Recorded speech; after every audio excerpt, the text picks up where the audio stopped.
सोचो कोई खूबसूरती के लिए किसी बच्चे की जान ले ले, वो भी ये सोच के जब ये बच्चा बड़ा हो जाएगा तो वो उससे भी ज्यादा खूबसूरत दिखने लगेगा।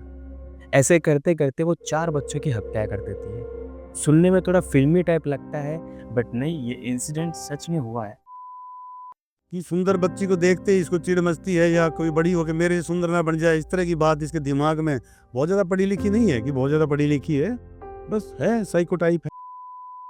हरियाणा के पानीपत में रहने वाली 32 साल की पूनम नाम की लड़की, जो एक लेडी साइको किलर है, जो ये सोचती है कि उसके आजू बाजू में रहने वाली कोई भी बच्चा उससे ज़्यादा खूबसूरत ना दिखे। क्यों? ताकि जब वो बच्चा बड़ा हो जाएगा, वो उससे ज़्यादा खूबसूरत दिखने लगेगा, तो लोग उसकी तारीफ करेंगे, फिर उसकी तारीफ कम हो जाएगी। बस यही साइकोपैथ के वजह से वो उन बच्चों की हत्या करते। तो चलिए जानते हैं इस केस के बारे में कि कैसे इस साइको किलर की सच्चाई लोगों के सामने है। 1 दिसंबर 2025, पानीपत। पूनम के किसी रिलेटिव्स की शादी थी। पूनम अपने फैमिली के साथ उस रिलेटिव की शादी अटेंड करने जाती है। वो शादी किसी लड़के की थी, बारात जाने वाली थी, लेकिन ऐन मौके पर पूनम ये कह के रुक जाती है कि उसकी तबीयत खराब है। लोगों ने भी ज्यादा सोचा नहीं, इसलिए बारात चली गई और घर पे कुछ बुजुर्ग लोग रुक गए। थोड़े समय बाद जो बुजुर्ग महिला है वो ये नोटिस करती है कि 6 साल की भतीजी विधि वो बहुत टाइम से दिख नहीं रही है। वो उन्हें ढूंढने की कोशिश करती है। जब वो बच्ची नहीं मिलती है तो वो बुजुर्ग महिला अपने पति को फोन करके बताती है ये बात कि विधि बहुत समय से मिसिंग है, वो मिल नहीं रही है मुझे। जैसे ही खबर उसके पति को मिलती है, तब पति समेत आधे बाराती फिर से घर लौट आते हैं, एक चिंता के साथ, और वो सब मिलके पूरे घर को ढूंढने की कोशिश करते हैं, लेकिन विधि कहीं पे भी नहीं मिलती। फिर उनमें से किसी की नजर जाती है फर्स्ट फ्लोर पे स्टोर रूम की तरफ। वैसे तो स्टोर रूम में जाना किसी को अलाउड नहीं होता, क्योंकि उसमें घर के पुराने सारे सामान रखे हुए रहते हैं, और बच्चों को तो बिल्कुल भी नहीं। तो वो लोग स्टोर रूम की तरफ जाते हैं तो देखते हैं कि स्टोर रूम का दरवाजा बाहर से बंद है। जब वो दरवाजा खोल के अंदर जाते हैं तो सब लोग चिल्लाने लगते हैं। वो लोग देखते हैं स्टोर रूम के अंदर एक बाथटब में उसकी लाश पड़ी हुई है। उसका मुंह बाथटब के अंदर होता है और बाकी का पूरा शरीर बाहर। लोगों को लगता है कि ये एक इंसिडेंट होगा, कि गलती से विधि का पैर फिसल गया होगा और वो मर गई होगी। लेकिन जो दादाजी होते हैं वो एक पुलिस कांस्टेबल भी रहते हैं। उन्हें कहीं ना कहीं पे ये चीज़ का शक होता है कि ये कोई एक्सीडेंट नहीं है, क्योंकि जो दरवाज़ा था वो बाहर से बंद था और जो बाथटब था वो निधि से भी छोटा था। तो कहीं ना कहीं पे वो चीज़ उन्हें वो खटकने लगी। फिर थोड़े समय बाद दादाजी पुलिस को इन्फॉर्म करते हैं। जब पुलिस आती है तब वो लोगों का बयान लेती है, तब उनको पता चलता है कि ये एक मर्डर है। पुलिस जब इन्वेस्टिगेट करना स्टार्ट करती है, जो भी घर में रिलेटिव्स आते हैं, बाराती आते हैं, उन सब से पूछताछ करती है, और साथ ही पुलिस सीसीटीवी कैमरास को भी चेक करती है। तब पुलिस को एक जन के ऊपर शक जाता है, पूनम। पुलिस सीसीटीवी कैमरा में ये देखती है कि पूनम बार बार कमरे से अंदर बाहर कर रही है। उसका जो बॉडी लैंग्वेज होता है बड़ा घबराया हुआ होता है। फिर पुलिस बारातियों से पूछती है पूनम के बारे में। तब बाराती बताते हैं, जब हमें खबर मिलती है कि विधि मिसिंग है तो हम में से कुछ लोग घर रिटर्न आते हैं। तब हम देखते हैं कि पूनम के जो कपड़े हैं वो गीले हैं। जब हमने उसे पूछा था तब वो कहती है कि पानी गिर गया था। फिर उनमें से एक जन आगे पुलिस को ये बताता है कि ठीक इसी तरीके से ऐसे ही 3 और बच्चे की मौत पहले भी हो चुकी है। ये सुन के पुलिस वालों को ऐसे लगने लगता है कि ये कोई मर्डर नहीं, एक सीरियल किलिंग का मामला है। जब पुलिस का शक पूनम के ऊपर गहरा होते जाता है तब पुलिस पूनम को इंटरोगेट करती है।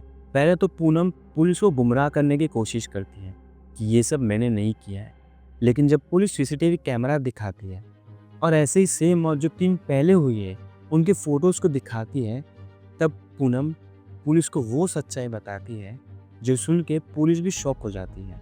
पूनम बताती है कि ये सारी हत्या मैंने ही की है, और हत्या का मोटिव जब पूनम बताती है तो वो सुनकर तो पुलिस पूरी तरह से शॉक हो जाती है। पूनम बताती है कि उसे नहीं पसंद कि कोई उससे ज़्यादा खूबसूरत लगे। उसे नहीं पसंद कि जो उसके आसपास में रहने वाले लोग हैं वो उससे ज़्यादा खूबसूरत हो। के एंगल से या कोई वो जो ये पूछा करते हैं उसके एंगल से उन्होंने पूछताछ कर ली है, ऐसी कोई बात नहीं आई है। और लेकिन इसको चिढ़ उठती है सुंदर बच्ची से। पारिवारिक में जहाँ किसी फंक्शन में जाती है, किसी को देख लेती है, इसके जो भी दिमाग में उठती है तो इस तरह की हरकत इसने 3 बार की है, तीसरी बार ये पकड़ी गई। पूनम बताती है कि 2023 में उसने सबसे पहली हत्या की थी, खुद की भतीजी की, क्योंकि उसे इस चीज़ का डर था कि जब ये बड़ी हो जाएगी तब वो उससे भी ज़्यादा खूबसूरत लगने लगेगी, फिर लोग उसकी तारीफ ज़्यादा करेंगे और पूनम की तारीफ कम। उसे एक ब्यूटी का बोलो या फिर एक खूबसूरती का बोलो, एक अजीब ही पागलपन था। इस पागलपन के तहत उसने अपनी भतीजी को बहला फुसला के कमरे में लेकर गई, फिर एक बाथटब के अंदर उसका सर पकड़ के पानी के अंदर डाल दिया और वो बेचारी लड़की तड़प तड़प के मरती रही। लेकिन पूनम को इससे कोई फर्क नहीं पड़ा। ये जब हो रहा था तब इस चीज़ों को पूनम के 3 साल के बेटे शुभम ने उसे देख लिया था। पूनम को पहले लगा कि ये 3 साल का लड़का क्या ही लोगों को बाहर जाके कहेगा, लेकिन उसे इस चीज़ का डर था कि अगर सच्चाई बाहर आई तो शायद लोग उसे नफरत करना चालू कर देंगे, और उसे अपनी खूबसूरती का बहुत ज़्यादा घमंड था। बस इसी के चलते उसी तरीके से शुभम को भी मार देती है। फिर जब उन दोनों की हत्या करने के बाद पूनम जब कमरे के बाहर आती है, फिर लोग इकट्ठा होते तो लोग पूछते हैं कि भाई क्या हुआ। तब पूनम कहती है कि दोनों खेल रहे थे और एक बाथटब में गिर के इन दोनों की मौत हो गई। पहले तो लोगों को लगा कि ये नॉर्मल सा एक इंसिडेंट है, क्योंकि पूनम की खुद के बेटे की भी हत्या हुई है, तो लोगों का इतना शक नहीं गया। लेकिन यही सेम तरीका अगस्त 2025 में भी हुआ। पूनम ने एक 6 साल की लड़की के साथ यही हरकतें की। फिर उसके बाद 1 दिसंबर 2025 को जब पुलिस ने पूनम से पूछा कि ये सब करके तुम्हें क्या मिलता था, तो पूनम कहती थी कि मुझे ये सब करके बड़ा सुकून मिलता था। जब मैं किसी की हत्या करती थी तब मैं आईने के सामने जाके अपनी खूबसूरती को निहारती थी। उसे ऐसे लगता था कि मेरे से ज्यादा खूबसूरत इस दुनिया में कोई नहीं है। जो भी मेरे खूबसूरती के आड़े में आता मैं उसकी हत्या कर देती थी। हम हमेशा सोचते हैं कि इस क्राइम से ज्यादा और क्या ही बुरा हो सकता है, लेकिन हर बार एक ऐसी कहानी आती है जो हमें सोचने पे मजबूर कर देती है। ये कहानी भी कुछ ऐसी थी जो खूबसूरती के लिए बच्चों की हत्या करती थी ताकि वो आगे जाके उससे ज्यादा खूबसूरत ना लगे। अपने आप को लेके, अपनी खूबसूरती को लेके एक ऐसा घमंड जिसने 4 बच्चों की हत्या कर दी। ये केस अपने आप में बहुत ही अनोखा है, क्योंकि सीरियल किलर जरूरी नहीं है कि शक्ल सूरत से बहुत खतरनाक दिखे। वो आपके आस पड़ोस में रहने वाले एक चाय वाली या फिर कोई सफाई कर्मचारी या फिर घर में रहने वाली कोई भी औरत हो सकती है। जब ये सच बाहर आया तो परिवार के लोगों को पहले तो विश्वास नहीं हुआ कि जो औरत हमें चाय पिलाती थी वो एक ऐसी सीरियल किलिंग कर सकती है, वो भी सिर्फ एक खूबसूरती को लेके। ये उनके लिए भी शॉकिंग था। तो मिलते हैं हम अगले एपिसोड में। तब तक के लिए आप अपना और अपने परिवार का ख्याल रखें और ध्यान रखिएगा कि सिर्फ शक्ल सूरत से हम ये नहीं बता सकते कि कौन क्रिमिनल है या नहीं। जय हिंद।